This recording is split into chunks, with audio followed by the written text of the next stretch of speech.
เบิ่งระดับเซียนพันเฮ็ดโอ้ยเว้ยเห็นยังนี่จ้วงได้บ่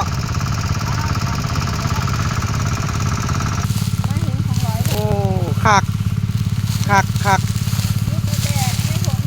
ดูดสะจับปลามื้อนี้เป็นวันที่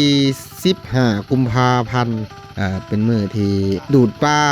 เป็นมื้อสันวันดีดูดปลาในหนองขึ้นมากินพี่น้องเลยนี่กะจะเก็บภาพบรรยากาศดูดปลา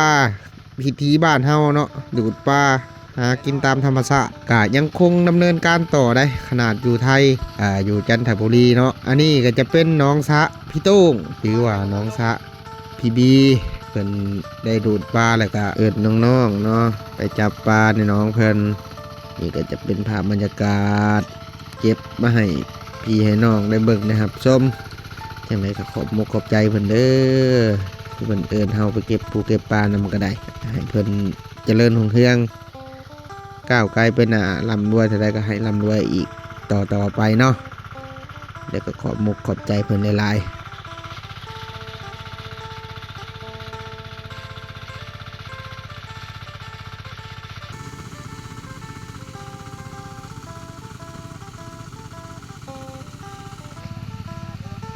ยังกันเนาะอันขายตำมะฮุงบ่มาขายอยู่กลางดงกลางป่าเลย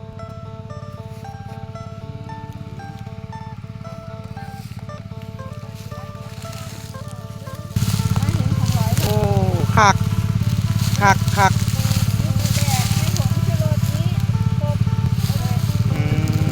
ทานมะฮุงคักนี่ก็ได้ป้าเนาะดูดป้าเนาะอันนี้เนาะคักแห้งมีแป๊บซี่หมูป่าน้ำไก่นี่น้ำแข็งน้ำหวานเด้อหมักมี่มะมี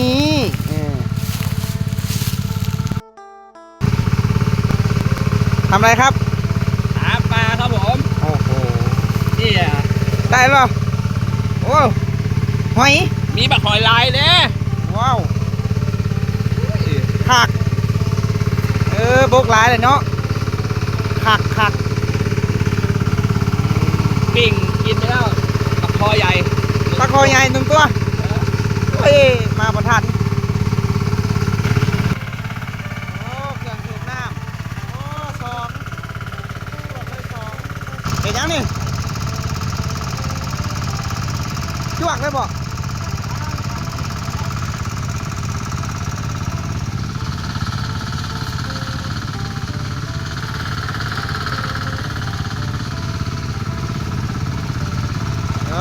จอบเบิ่งคนวานแหเอาไอ้แม่ซักอ่ะขึ้นแล้ว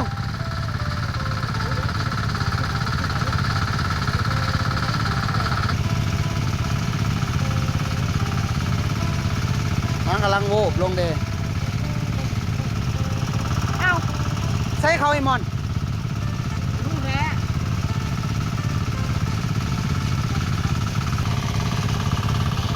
กำลังจอบสายจอบได้เพิ่นได้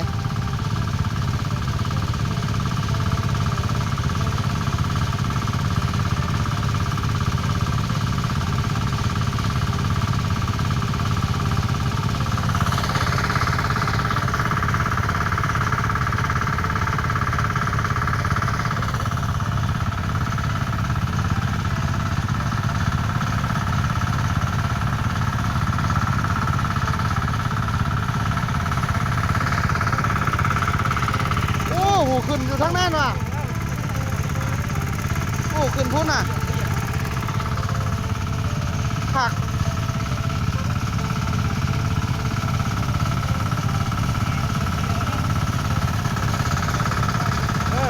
แพงนี่2 อันนั่นขาดแล้วดิใส่นาเล่งมาก็1,000 โลอัดแพงทุกท่านปรากฏปวดหน้าดูแล้วปรากฏนะดึงมาเลย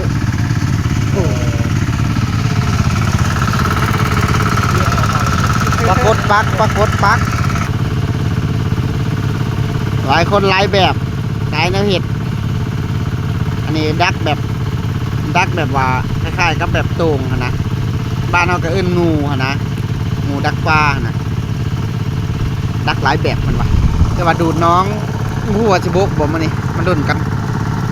เนี่ยว่าหน้ามันกระถาจอปลาขึ้นหวานมันว่าดูดแบบบ้านๆเอาเลยบาด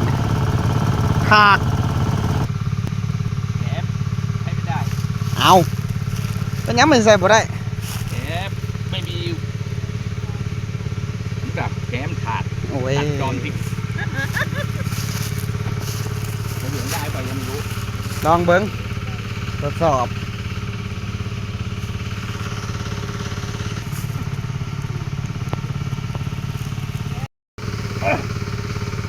เบิ่งระดับเซียนเพันเห็ดเอ้ยโอ้ยเว้ย ได้ อืม จะลองแย่กับแผลฝรั่งอ่ะ โอ้ยขักแล้วขักดิโอ้ยขักดิมักละขัก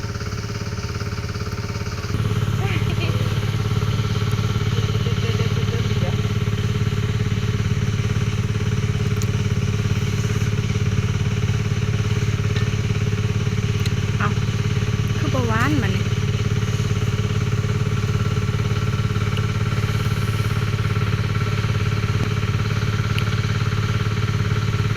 เจ้าจะคือบ่เอาเสื้อเจ้านะ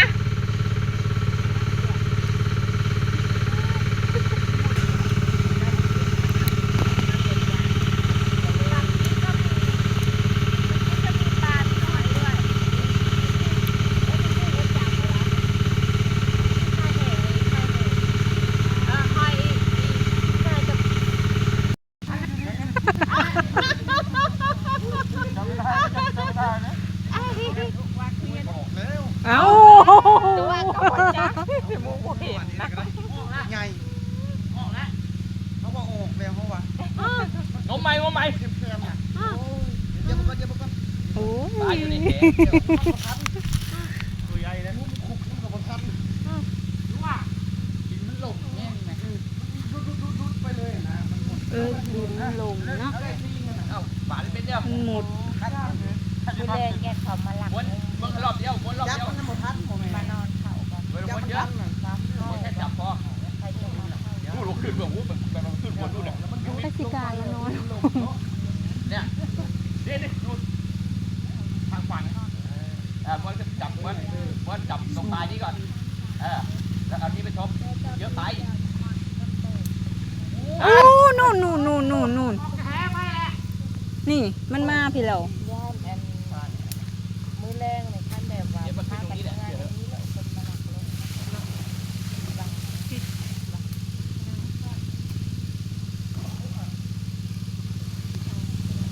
นี่ ต้องใช้รุ่นเรียบปลาท่านไปเรียบตัวใหญ่เกิดแล้วมันเหยียบมันคุ้มเหยียบมันเลยคุ้มมันหมดทันเลย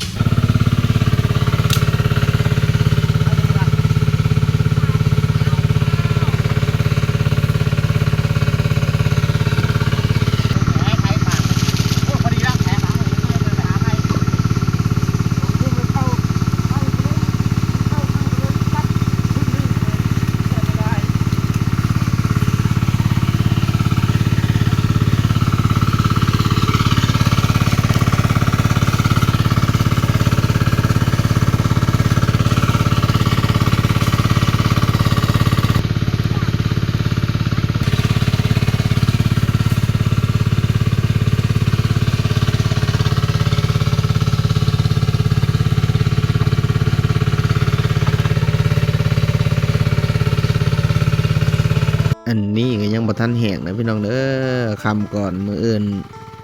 สิเก็บภาพมาให้เบิ่งใหม่พี่น้องเอ้ยนี่ยังบ่ทันแห้งนี่ก็งมปลากันเลยหวานแหลงแล้วก็งมยังบ่ทันแห้งเด้อแล้วก็ยังบ่ทันจบเด้อคลิปนี้เด้อเพราะว่ามันคำก่อนเนาะก็เลยน้ำก็เลยบ่ทันแห้งพี่น้องเอ้ยเดี๋ยวมืออื่นเดี๋ยวจะถ่ายภาพมาให้เบิ่งใหม่พี่น้องเอ้ย